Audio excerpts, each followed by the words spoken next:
सूरज ढल रहा है और इसके साथ ही मेरी दुनिया में खौफ पसरने लगा है। मैं होमो इरेक्टस हूं। मेरे लिए सूरज डूबने का मतलब सिर्फ रात होना नहीं है।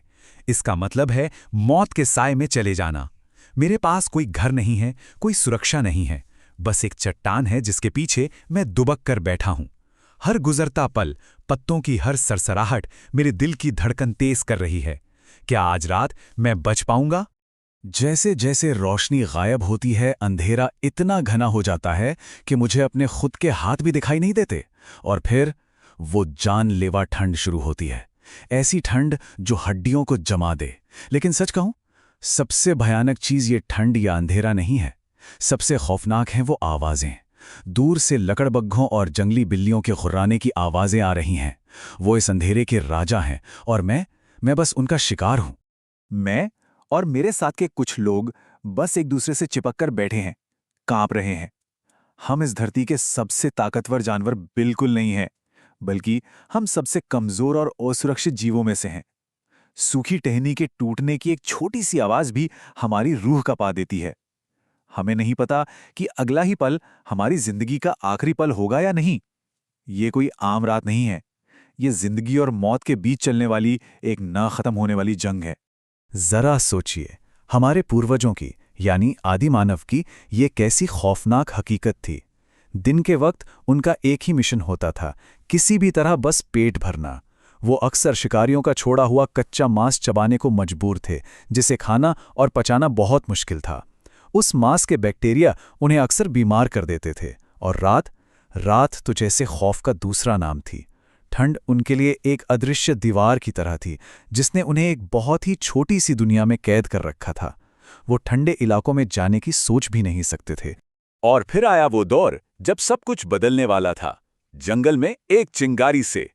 आइए इसे समझने की कोशिश करते हैं।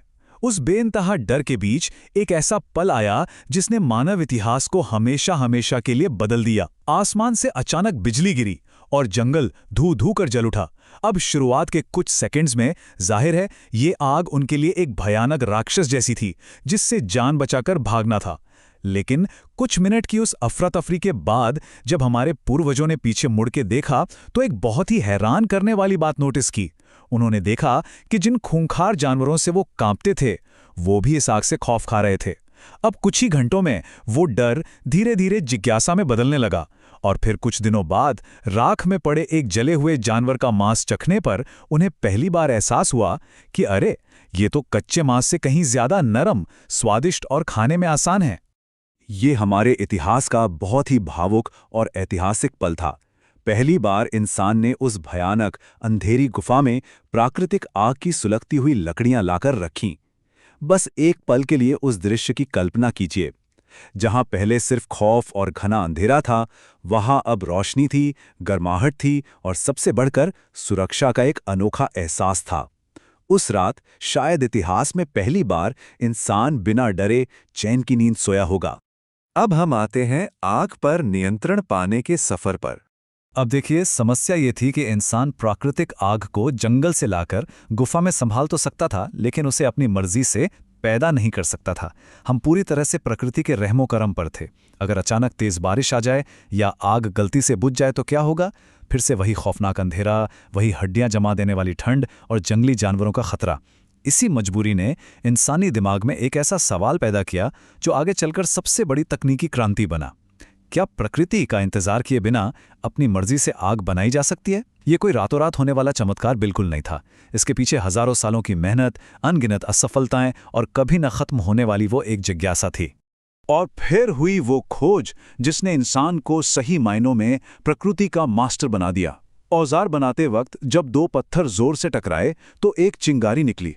किसी बहुत ही जिज्ञासु दिमाग ने इसे सूखी घास पर आजमाया और कमाल हो गया, आग जल उठी। बाद में उन्होंने लकड़ी को आपस में रगड़कर यानी घर्षण से भी आग पैदा करने की तरकीब सीख ली। ये कितनी बड़ी बात थी। अब हमें आसमान से बिजली गिरने का इंतजार नहीं करना था। आग अब हमारी पूरी तरह नियंत्रण में थी।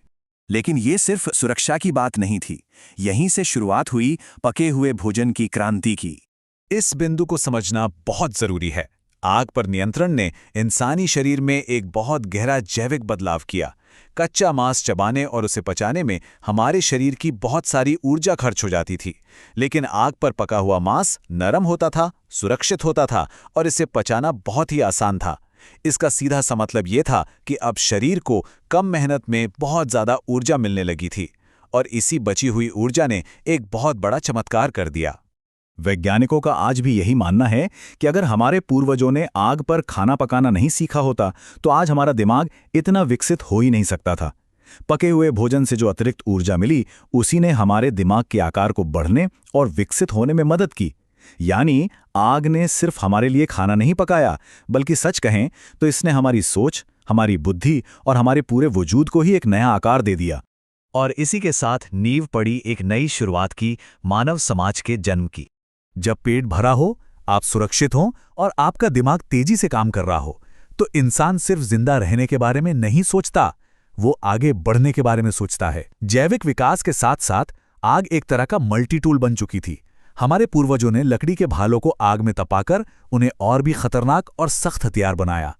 इसी आग की गर्माहट के दम पर वो अब ठंडे इलाकों और बर्फीले पहाड़ों को पार कर पाए। धीरे धीरे इसी आग का इस्तेमाल करके उन्होंने मिट्टी के बर्तन बनाए और बाद में धातुओं को पिघलाना भी सीखा। इंसान अब पूरी दुनिया में फैलने के लिए तैयार था। लेकिन इन सब तकनीकी तरक्कियों से भी बड़ा जो बदलाव था, वो था समाज का बनना। दिन भर की कड़ी मेहनत के बाद रात के समय आग के चारों ओर एक घेरा बनाकर बैठना एक आदत बन गई। यही वो जगह थी जहां पहली बार इशारों और आवाजों में अनुभव साझा किए गए, जहां ज्ञान एक पीढ़ी से दूसरी पीढ़ी तक पहुंचा। आग ने सिर्फ इंसान की जान ही नहीं बचाई, आग ने हमें एक समुदाय दिया, एक परिवार दिया। आज हम जिन बड़े शहरों में सुरक्षित महसूस करते हैं, जो आधुनिक तकनीक हम रोजमर्रा में इस्तेमाल कर रहे हैं, वो सब असल में उसी पहली आग का ही नतीजा है, जो आज भी हमारे दिमाग में एक कभी न बुझने वाली जिज्ञासा के रूप में जल रही है।